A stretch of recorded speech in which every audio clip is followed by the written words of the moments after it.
vamos a darle continuidad a aquello que empezamos el domingo anterior, que por supuesto ahí está en el canal de YouTube, la enseñanza a los enemigos de la fe. Esta entonces será la segunda parte de esta miniserie de los enemigos de la fe.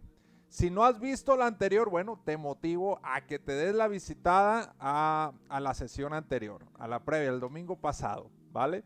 Y en el nombre de Jesús, pues hoy declaro que en todos hay revelación. Pido al Padre ese espíritu de sabiduría y revelación, que los ojos de nuestro entendimiento sean abiertos, alumbrados, que la hermosa y perfecta luz de Dios nos ilumine a cada uno. Bien, abordando este tema, dijimos que la fe es de lo más valioso que tenemos como hijos de Dios. Es el recurso más importante como creyentes. Mira, para decir creyentes es porque se trata de fe, de creer, ¿sí? Y la verdad es que no hay nada que no sea por medio de la fe. En las cosas de Dios es por medio de la fe. Todo lo de Dios es gracia, todo lo de Dios es dádiva, es regalo, es don, pero se obtiene por medio de la fe. Sencillamente dice Hebreos 11:6 que sin fe es imposible. Imposible agradar a Dios, pero también imposible recibir de Dios, imposible alcanzar promesas, imposible recibir milagro, imposible estar en victoria, imposible la salvación, imposible si no es por la fe. Así que es el tema en el que nos tendríamos que ocupar cada hijo de Dios, cada creyente. Trabajar nuestra fe, fortalecer nuestra fe, hacer crecer nuestra fe. Y bueno, hemos platicado al respecto, hay algunas series ahí en el mismo canal de YouTube. Por cierto, si no te has suscrito, puede ser un buen momento para hacerlo. Y también mencionábamos que el enemigo sabe, hablando del adversario, el diablo, sabe que la fe es lo que le va a vencer, lo que va a impedir que sus intentos, sus dardos, sus maquinaciones, sus artimañas, sus ataques penetren o lleguen al creyente, al Hijo de Dios. La fe es lo que va a vencer. La fe es esta es la victoria que ha vencido al mundo, nuestra fe. Vamos a entrar en el primer versículo de hoy, 1 Timoteo 6:12. El apóstol Pablo dio un consejo aquí a Timoteo. Dijo, pelea la buena batalla de la fe. Pelea, ¿cómo dice? Pelea la batalla de la fe, echa mano de la vida eterna, la cual asimismo fuiste llamado, habiendo hecho la buena profesión delante de muchos testigos, etcétera. Voy a enfatizar que hay una batalla de la fe. Y sabes, creo que estamos en una constante lucha de la fe. La fe tiene adversarios. Si nos dice pelea es porque tenemos algunos enemigos ahí. Obviamente esto es en sentido espiritual.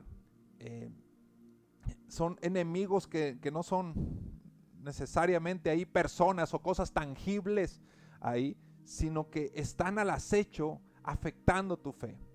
Se han levantado en contra de tu fe, quieren menguar tu fe, debilitar tu fe, matar tu fe, acabar sencillamente con tu fe, porque es la fe la que te va a tener en victoria. Es la fe la que, ya lo mencionamos, la que te va a hacer vivir lo que Dios quiere que vivas, lo que Dios planeó para ti y diseñó para ti.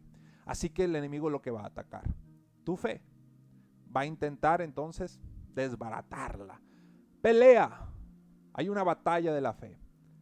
Para decir lucha, para decir batalla es porque hay enemigos, ¿sale? Entonces vamos a entenderlos para saber cómo vencer.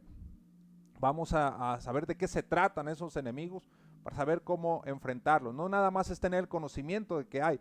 Este conocimiento es para que nos ayude a estar venciendo. Ya detecté ese enemigo, bueno, ahora hay que atacarlo, ahora hay que pelear, hay que vencerlo. Esa es nuestra responsabilidad, vencer a esos adversarios. Dios está esperando que pongamos a todos los enemigos por estrado de sus pies. Bien, a manera de mención tan solo, de repaso, porque ahí está la enseñanza, hemos abordado hasta el momento tres de esos enemigos y dijimos la vista, bueno, desde la definición de fe, sabemos que la fe es certeza, convicción de lo que no se ve. El apóstol Pablo dijo en varias ocasiones, andamos por fe, no por vista. Y aprendimos pues que la vista se opone a las cosas de Dios. Pero tú y yo podemos vencer eso cuando en lugar de enfocarnos o ver las cosas circunstancias inmediatas o adversas, es ver a Jesucristo, es ver al invisible, puesto los ojos en el autor y consumador de la fe. Vimos también como enemigo número 2, la impaciencia. Y es que dijimos que la fe va de la mano con la paciencia. La impaciencia se va a convertir en un enemigo. Y eso es algo de lo que casi no nos gusta, esperar. Aprendimos que paciencia es esperar con alegría, con reposo, confiado de que se va a manifestar. De hecho, eso es fe. Es la certeza de lo que se espera. Y en varias ocasiones dice la Biblia que es por la fe y la paciencia. Además, seamos imitadores de aquellos que por fe y paciencia alcanzaron promesas. Entonces, la paciencia es aliado, la paciencia es parte del proyecto de la fe. La impaciencia es un enemigo. Y mencionamos como número 3 el razonamiento humano, el razonamiento lógico, el pensar a cómo estamos humanamente acostumbrados. Hay una cultura, una forma de razonar y de concluir las cosas, y esa termina afectándonos en las cosas de Dios, porque en las cosas de Dios no se razonan, no se piensan, no hay lógica, es fe, tan solo se cree. Por un milagro no lo vamos a razonar, lo vamos a creer. Una manifestación es por fe, no por una lógica. Esa termina estorbándonos en nuestro diario vivir, nuestro proceso de fe. Y bueno, eso lo desglosamos detenidamente. Y hemos visto esos 3 enemigos. Hoy en la continuidad de esta serie vamos a ver el enemigo número 4 en el nombre de Jesús. Hablamos su palabra.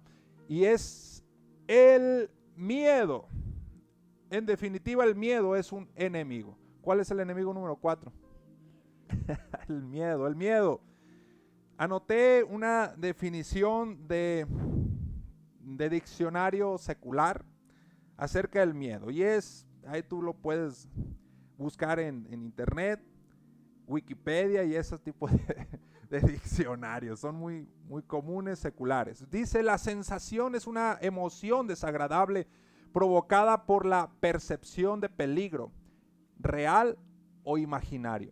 Pero al fin esa percepción te provoca eso que le llamamos miedo. ¿Y cómo sé que el miedo es un enemigo de la fe? En otras ocasiones hemos planteado al miedo como la misma fe, pero volteado, ¿no? Es la fe, pero invertido. En pocas palabras, el miedo tiene lo mismo de la fe, pero en sentido opuesto, ¿sí? Para el lado contrario. El miedo es lo que contrarresta la fe si lo permites, ¿sí? Si dejas que el miedo se acrecente, si el miedo avanza, si el miedo se anida en nuestra mente y en nuestra alma y corazón, eso va a terminar afectando definitivamente a nuestra fe. Es un enemigo de la fe. Y el caso que hemos estudiado y que es uno de los que me gusta para tratar este tema es la situación que pasó Job. En Job capítulo 1, verso 5. En Job, recuerden que Job pasó una serie de cosas, de calamidades, de atrocidades, de dificultades, ni para qué platicarlas, las que vivió Job.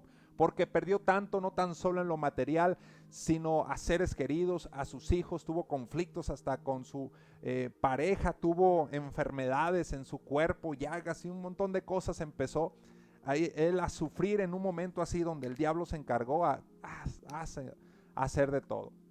Bien, pues Job, había algo, recuerden que el diablo va a buscar una oportunidad. El diablo va a buscar un portillo. El diablo va a buscar quien le dé lugar. Dice Efesios 4, 27, ni deis lugar al diablo. Y alguien le pudiera dar lugar al diablo. Es más, antes de ver Job 1:21 podemos poner Efesios 4, 27. Volvemos ahorita a Job 1. Efesios 4, 27 dice, ni deis lugar al diablo. Este verso me dice que se le puede dar lugar al diablo. Yo creo que la fe le da lugar a Dios. el miedo es algo que le da lugar al diablo. El miedo es uno de los más grandes portillos, por decirlo así, o de donde se puede agarrar el diablo, aprovechar el diablo para hacer lo suyo. El miedo le da tanta fuerza al diablo, más de lo que realmente él tiene. ¿Sí? El miedo termina siendo aquello que a él le da fuerza. Así que no le brindemos eso, no le demos poder a través del miedo. Mira ahora sí Job 1:5. En Job 1, él tenía tanto temor de perder a sus hijos o que le pasara algo a sus hijos, que él, por el miedo, sin saberlo, recuerda que puede ser una situación real o ficticia, imaginaria, pero es una sensación de peligro. Y dice en el verso 5, acontecía que habiendo pasado en turno los días de convite, ¿qué dice aquí? Que cada uno de sus hijos tenía un día de fiesta, ¿no? Eran 7 varones, 3 mujeres, describe en los primeros versos de los hijos de Job, y haz de cuenta que el lunes era para uno, martes para otro, y diario tenían su fiesta. Él se preocupaba, se estresaba y se atemorizaba de lo que podía ocurrir en cada una de esas reuniones. Por eso Job enviaba y santificaba, dice, y se levantaba de mañana y ofrecía holocaustos conforme al número de sus hijos.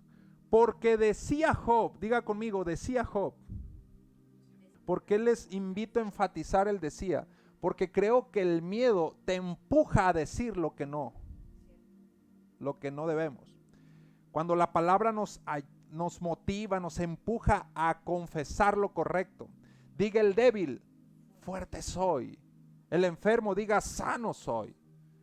Pero cuando el miedo está ahí, la gente termina diciendo lo opuesto, lo que el miedo le empuja a decir. Job decía, quizá, para empezar, la palabra quizá denota fe. No, es total duda, ¿va?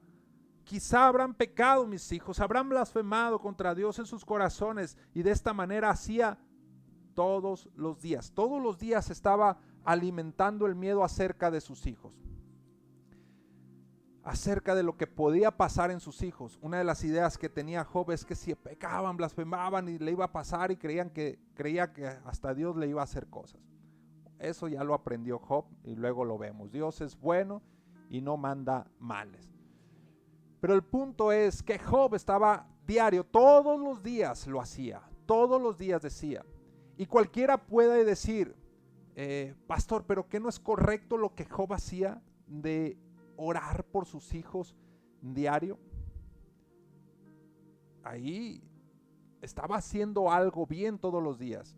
Y puedo decir, por supuesto, no dejes de orar.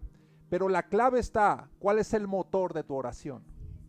Si la fe o el miedo.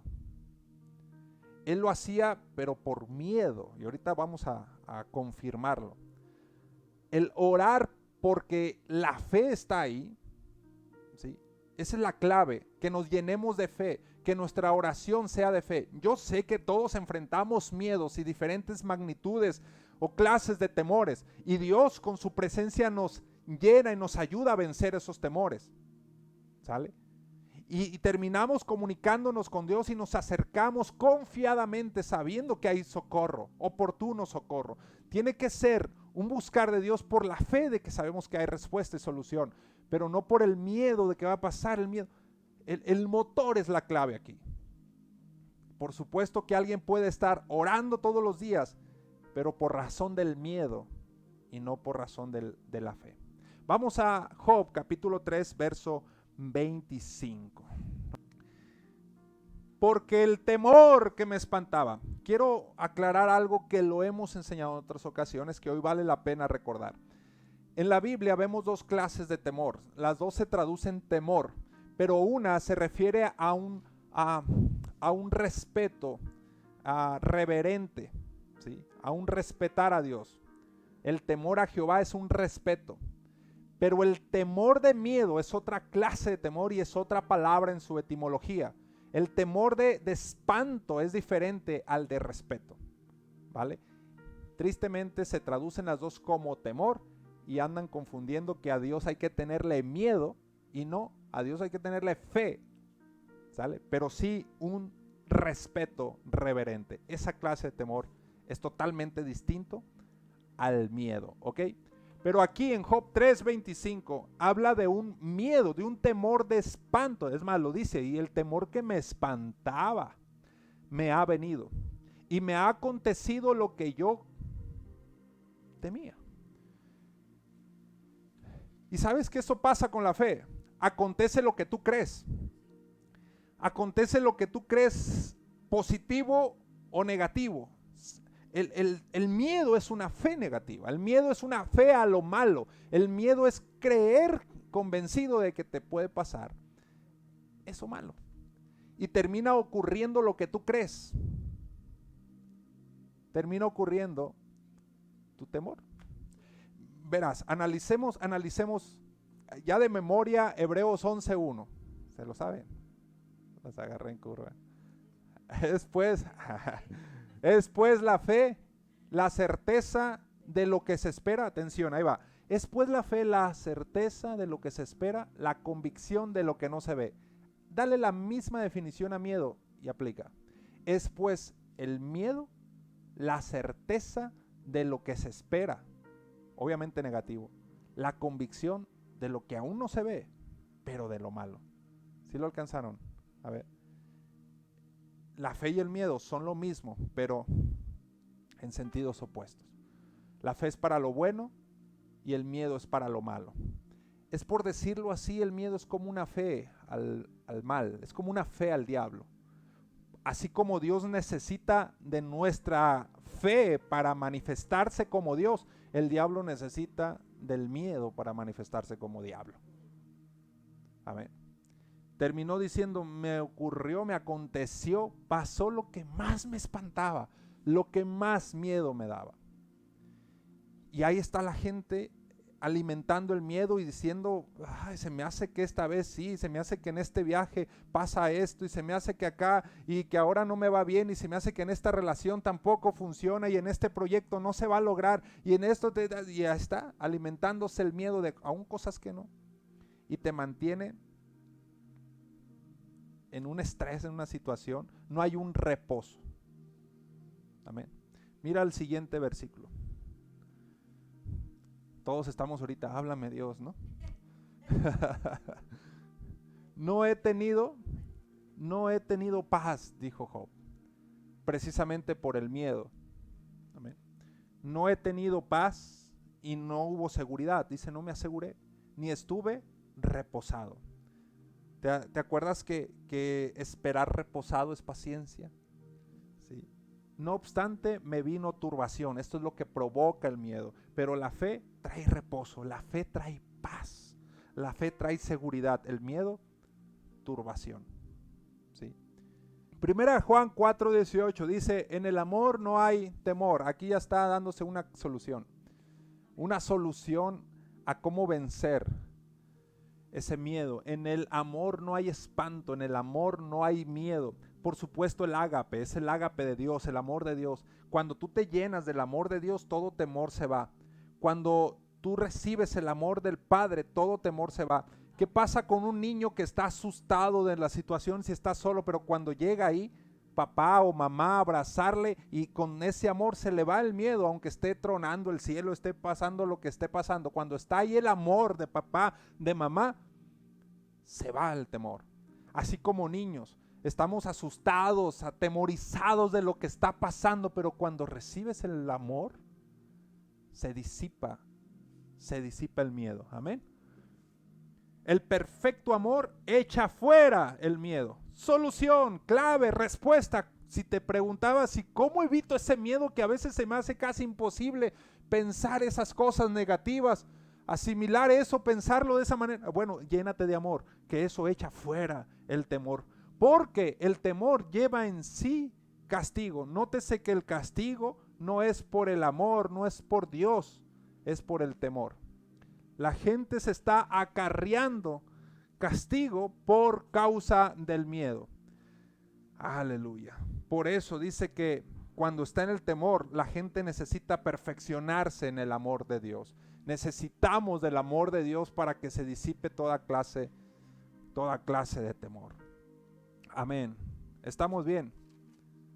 Amén y amén. El temor, el miedo puede ser por aspectos del pasado, por ejemplo. Errores, fracasos, tropiezos del pasado que afectan a tu presente. Cuando no se supera, voy a levantar un poquito, cuando no se supera el pasado, viene a tu presente como miedo, porque vuelves a enfrentar algo. Cuando estás enfrentando algo, estás ante una situación similar, parecida a aquella la del pasado, se te viene como un miedo. Es importante entender eso, es importante vencer eso. También esos aspectos del pasado como los temores. Amén. El temor puede alimentarse, insisto, por situaciones del pasado. Afectaciones, heridas, errores, fracasos, tropiezos.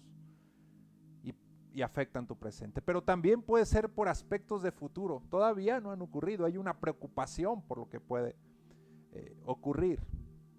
Y la gente está con temor. No sabe qué va a venir, no sabe, pero tienen el miedo por lo del futuro. Es una preocupación. Entonces el miedo puede venir de todas partes, en pocas palabras, pero está afectando tu presente, en tu caminar, en tus decisiones, en tus pasos de hoy. ¿Sí? Y nuestro caminar tiene que ser por fe, no por miedo. No por miedo. Amén. Recordemos en Mateo capítulo 14, verso 30. ¿Se acuerdan de Pedro, ¿no? Conocemos la historia que caminó sobre el agua. Pero Pedro, al ver el fuerte viento, tuvo que miedo y comenzó a hundirse. Dio voces diciendo: Señor, sálvame. Jesús también le dijo que el problema estaba en la fe. Hubo miedo y afectó tu fe. Obviamente Jesús le levantó, le redarguyó en ese aspecto de la fe, le dio la mano y volvió a levantarse. Que estoy convencido que se regresaron a la barca caminando sobre el agua, no nadando. Así que Pedro, recuerden que salió de la barca y caminó, pero se hundió cuando vino el miedo. Se hundió a causa del miedo, eso afectó su fe. Él empezó con fe. Y muchas veces empezamos proyectos con fe y caminamos sobre circunstancias, sobre adversidades. Y ahí estamos, dando logros, pasos, avanzando, porque iniciamos fuertes en la fe. Pero en el caminar ahí, el diablo hace lo suyo para traer miedo. ¿Sí? Sea que te pone pensamientos o te hace recordar esos fracasos del pasado o te pone una preocupación por aspectos del futuro, qué sé yo, pero quiere afectar tu presente con miedo y eso hace que te hundas. ¿Sale? Definitivo, el miedo nos afecta en la fe. Otro caso, vamos a ver en Mateo 8, desde el 23, vamos a leerlo. Este fue la vez que ya Jesús iba en la barca, en otra ocasión que hasta iba durmiendo. ¿Se acuerdan de eso? Dice: entrando él, Jesús, en la barca, sus discípulos le siguieron. Vamos a leerlo corrido hasta el 27. Sus discípulos le siguieron y he aquí que se levantó en el mar una tempestad tan grande que las olas cubrían la barca, pero él dormía.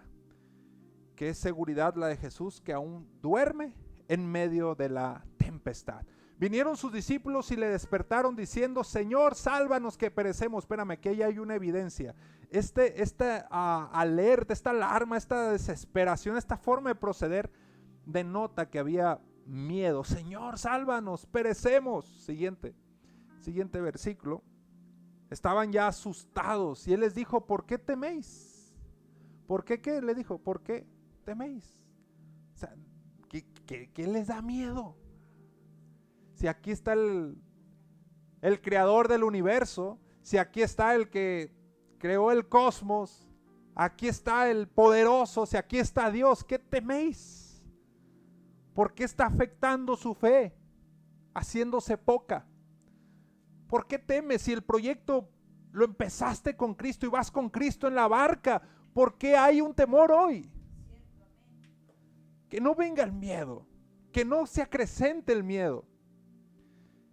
Y esas palabras de Jesús no son regaños de Jesús, son desafíos a la fe y son un redarguir y son un reprendernos, sí, para volver a obtener de nosotros fe. ¿Sí? ¿Por qué temes?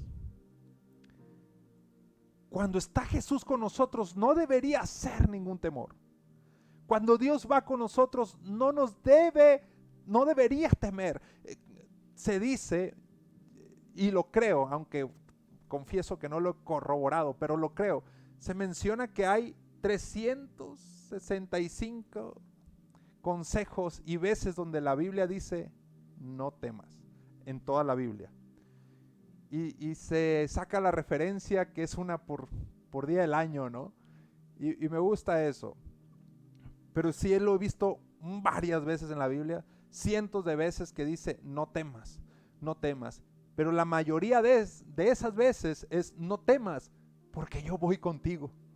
No temas porque soy yo el que va delante de ti. No temas porque soy yo el que te esfuerzo. Soy yo el que te defiende. No temas porque no vas solo. Vas en la barca con Jesús. No temas, pero está la tormenta, pero Dios va contigo. Pero están las olas muy altas, pero Dios va contigo. No temas. No temas. Porque eso pudiera afectar tu fe. Es más, así lo dice. Voy a leer uno de esos cientos. Isaías 41:10. Que está hermoso. Aleluya. Y bueno, más adelante dice, ya no lo leímos, pero dice que Jesús reprendió el mar, el viento, la tempestad y le dijo, calla, enmudece. Y hubo grande bonanza, ¿no? Grande bonanza. Y así es, la solución, la respuesta, la evidencia es grande bonanza en nuestras vidas, porque Dios va con nosotros. Ahora sí, Isaías 41:10 dice, no temas. ¿Por qué razón? Porque yo estoy. Y si Dios está contigo, nadie podrá hacerte frente, nadie podrá vencerte, nadie podrá levantarse, aunque lo intenten, aunque se vean olas altas, enemigos gigantes. Dios sigue siendo superior. Dios va contigo. No temas, no desmayes. Yo soy tu Dios que te esfuerzo. Siempre te ayudaré. Dice siempre. Siempre te ayudaré. Siempre te sustentaré con la diestra de mi justicia. La clave es que la fe se mantenga también siempre. La ayuda de Dios está siempre, pero tal vez la fe no está siempre arriba. Amén. Si estamos confiados, siempre podemos caminar, siempre sobre las aguas y sobre las circunstancias. No era Dios, era la fe de Pedro que fue afectada por el miedo. ¿Cuál es una de esas razones que hace que nuestra fe no se mantenga siempre? El miedo, el temor. Amén. Entonces, este enemigo del miedo es uno de los más fuertes ahí a vencer, pero lo podemos hacer porque no estamos solos. ¿Sí? No habría garantía de victoria sobre el miedo si fueras tú solo.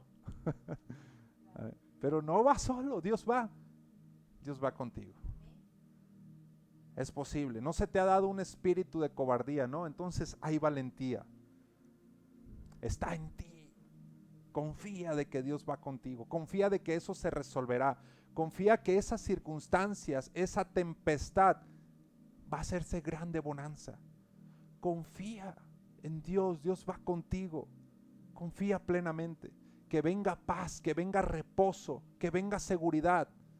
Que no pase lo que con Job, que vino turbación y preocupación, inseguridad, intranquilidad, estrés, miedo. No, paz porque Dios va contigo. Y aunque eso esté presente, y aunque las llagas estén presentes en Job, tú confía que eso va a tornarse a bendición. Y tu postrer estado será mejor que el primero. Amén y amén. ¿Lo reciben? En el nombre de Jesús, yo lo recibo. Amén. Amén y amén. Vamos al siguiente enemigo. Vamos al siguiente enemigo. Las suegras, no te creas. No te creas. Ay, ya lo decía, dijo que fue confirmación, dijo, no. Oye, está viendo mi suegra, no, yo la amo. Ya no sé cómo salir de la bronca, no. Pero, ¿sabes qué? El siguiente enemigo son las vanas, profanas palabrerías de gente incorrecta. Si hay gente que afecta, si lo permites, en tu fe. Casi le ponía a este número, ¿cuál vamos? En el 5, ¿no?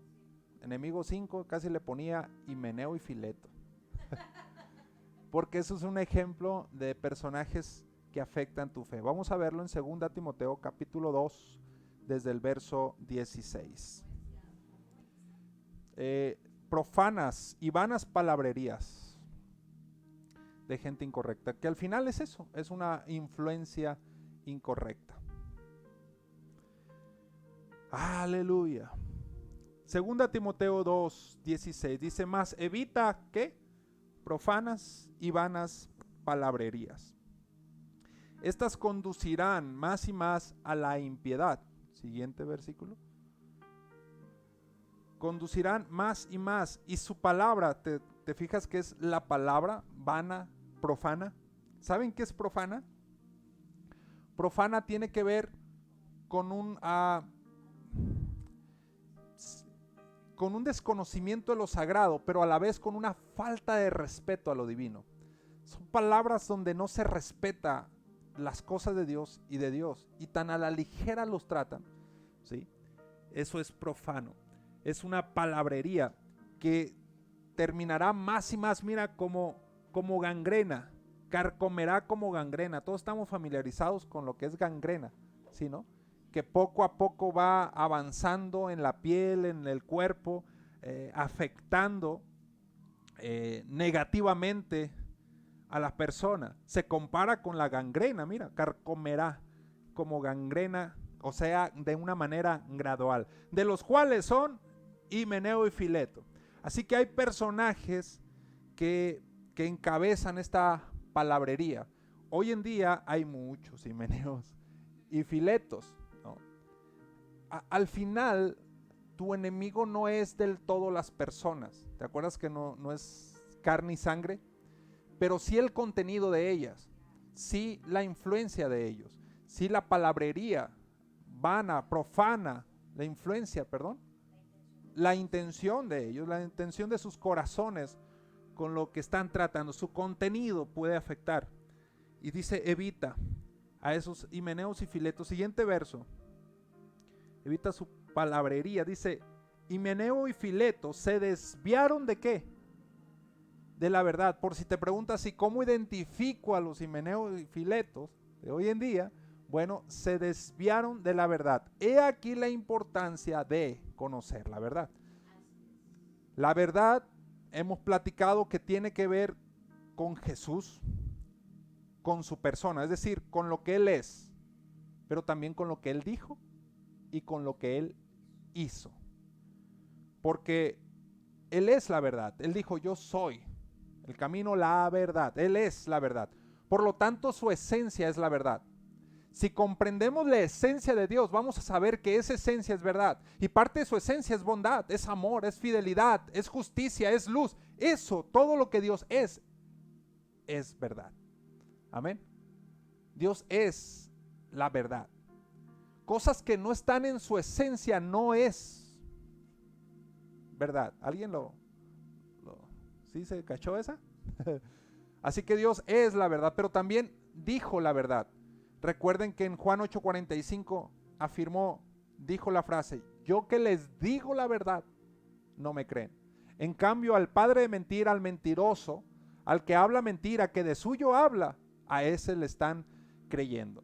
pero yo les digo la verdad. Por cierto, ¿qué verdad dijo en ese momento? El diablo es el asesino. Un ejemplo de cómo la gente todavía está afectado por Himeneo y Fileto. Hay mucha gente que está creyendo que Dios es el responsable de tal o cual muerte. Cuando Jesús dijo, el asesino es el diablo. Yo vine a dar vida, él vino a matar. Jesús dijo la verdad que todavía a muchos les cuesta creer. Así que también es lo que él dijo, pero también lo que él hizo. Dice en Miqueas 7, 19, 20 que cumplió la verdad. Y parte de cumplir la verdad, es decir, que la hizo, ejecutó la verdad y la describe en el verso 20, que esa verdad tiene que ver con sepultar nuestros pecados e iniquidades. Parte de lo que él hizo fue la verdad, es decir, llevar pecados e iniquidades de la humanidad a lo profundo del mar. Ahí fueron sepultados, según Miqueas 7, 19, 20.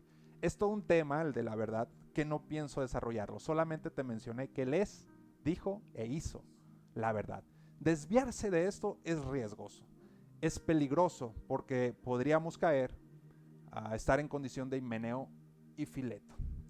¿Sale? Esa es una forma de identificar este tipo de personajes. Pero aquí mira, aquí también te describe algo de lo que hacen. Ellos dijeron, la resurrección ya se efectuó. Una de las cosas que creemos es que va a venir la resurrección. Jesús viene y muchos resucitarán, los muertos en Cristo resucitarán primero, y los que quedemos seremos transformados y luego seremos arrebatados. Ok. Himeneo y Fileto dijeron, ya se efectuó la resurrección.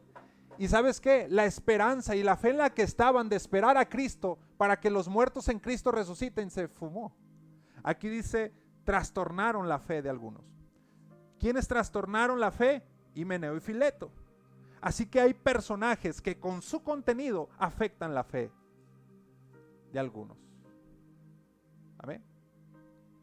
Trastornan la fe de algunos, diciendo cosas, desviando, trastornando, tergiversando las cosas que están en su palabra y afectaron la fe. Imagínate, ellos estaban esperando que sus muertos en Cristo resucitaran. No, pues ya pasó. Y mi pariente que se va muriendo ya no alcanzó. Y les afectó la fe. Créeme que así hay muchos que le afectan la fe a tantos hijos de Dios con un corazón noble y les dicen, ya no tienes solución, ya hiciste esto, ya te amolaste y trastornan la fe.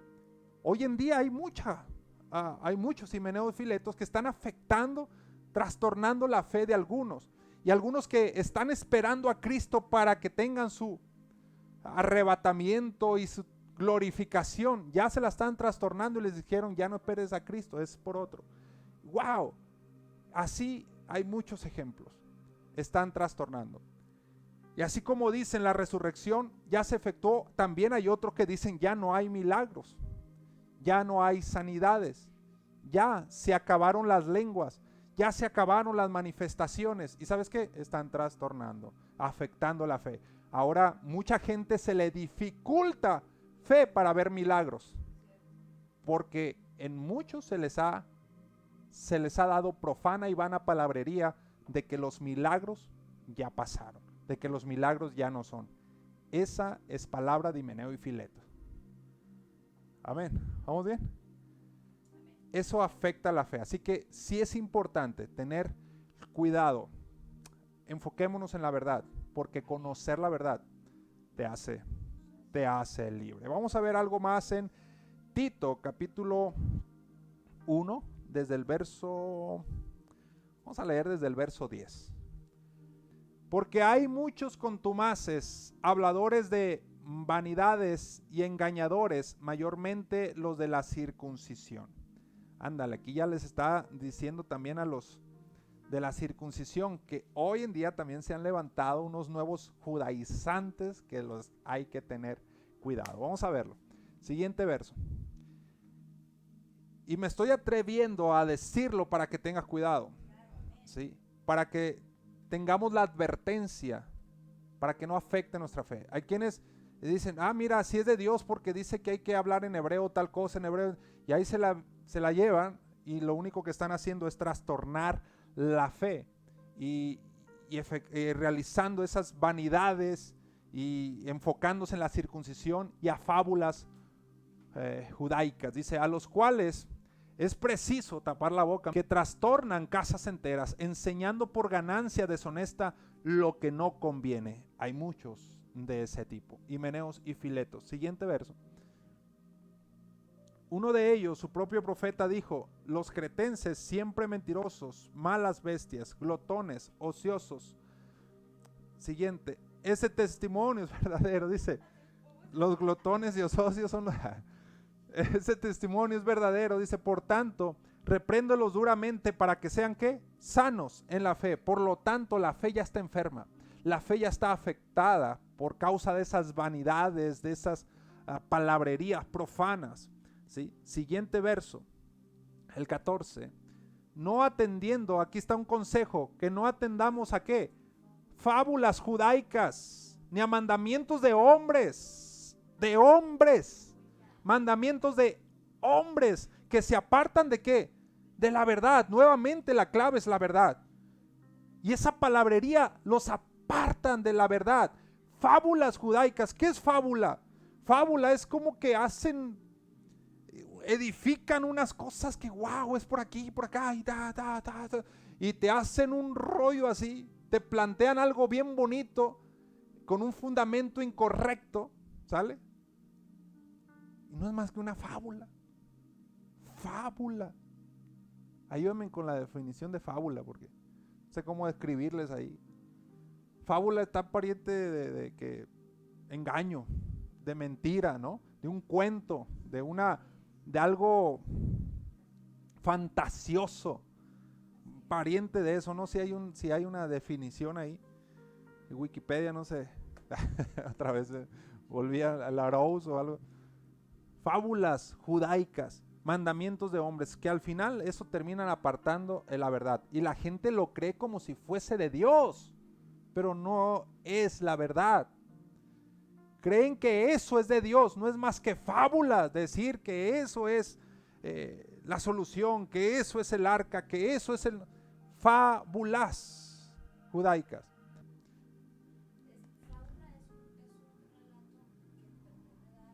Fábula es un relato que pretende dar un consejo, pero relato falso designado para enseñar una lección moral, pero es un relato falso. O sea, aparentemente es bueno, pero es falso. Aparentemente está bien, pero es falso. Fábula judaica. ¿Sí? Los estoy reprendiendo ahora duramente para que seamos ¿qué? Sanos en la fe, dijo el verso anterior. Siguiente versículo, ¿qué pasa? Hasta el 15. Todas las cosas son puras para los puros. ¿Ok? ¿Sabes que para los judaicos y los de la circuncisión, para ellos todo se les hace impuro? Todo te lo juzgan, te lo critican como impuro. ¿Sí? Que si andan de tal manera, impuro.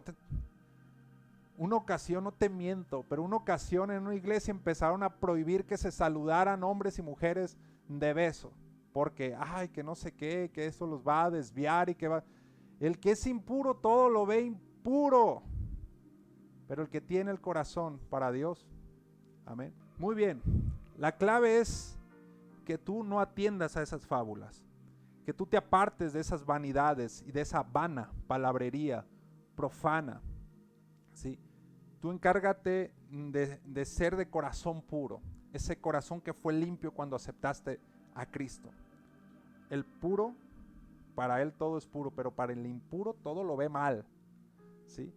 Para los corrompidos e incrédulos nada les es puro, pues hasta su mente y su conciencia están corrompidas. Por eso ahí andan reprendiendo y supuestamente que en el nombre de Dios que no hagan esto, que no se vistan así, que no digan acá y que no se peinen así. Todo lo ven impuro. Muy bien, tengo que aterrizar. Nos pudiéramos entretener muchísimo aquí, pero vamos a 1 Timoteo 4:17. 1 Timoteo 4:6, perdón, 4:6, no 17. Si esto enseñas a los hermanos, serás buen ministro de Jesucristo, nutridos con las palabras de la fe y de la buena doctrina que has seguido. Así que hay buena palabra, palabra de fe, palabra buena, doctrina buena. Siguiente verso, el 7, que dice, le está enseñando a Timoteo y nuevamente le dice, desecha ¿qué? Las fábulas profanas y de viejas chismo, de viejas chochas, dice Pablo en otra versión y en otra parte. Así que tú ejercítate, ejercítate para la piedad. Y es todo un tema, la piedad. Pero aléjate de esas fábulas profanas y de viejas chochas. Uno más, 1 Timoteo 6:20. El 20 y 21. 1 Timoteo 6:20. Todo este consejo se lo da a Timoteo, si te diste cuenta, está en los dos libros, en 2 Timoteo, en primera, pero también está en Tito, también vimos eso. A Tito también le dio consejo el apóstol Pablo. Y le dice, oh Timoteo, guarda lo que se te ha encomendado, evitando las profanas. ¿Te fijas que es consejo? Porque eso va a afectar tu fe, Timoteo, eso va a afectar tu fe, Tito. Eso va a afectarte. En este caso a Timoteo le dijo, evita profanas pláticas sobre cosas vanas. Y los argumentos ahora le llamó de la falsamente llamada ciencia. Eso también terminan argumentando contra la verdad.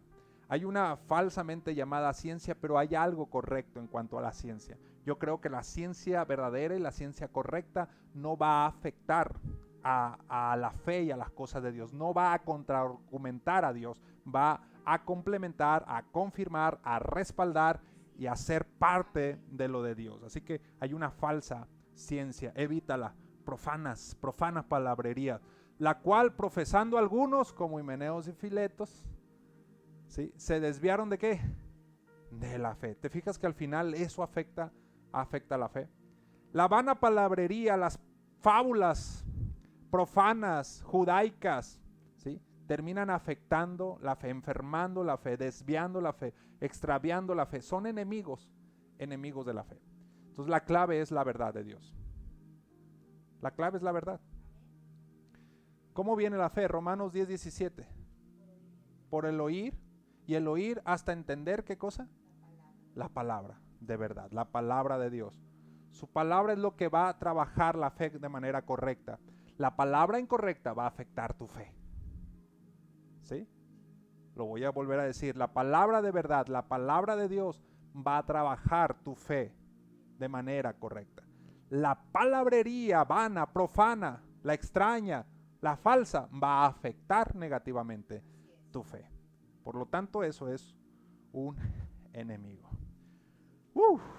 Ya llevamos 5, ¿no? Hasta aquí, familia. En el nombre de Jesús yo doy gracias a Dios.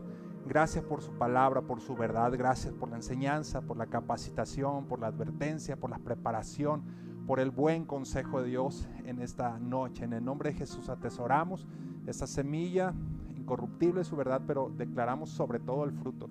Y por ende vemos creyentes verdaderamente apasionados, entregados y firmes en la fe, en victoria, de logro en logro, de victoria en victoria, en el nombre de Jesús, por causa de esa fe. En el nombre de Jesucristo. Amén. Amén y amén.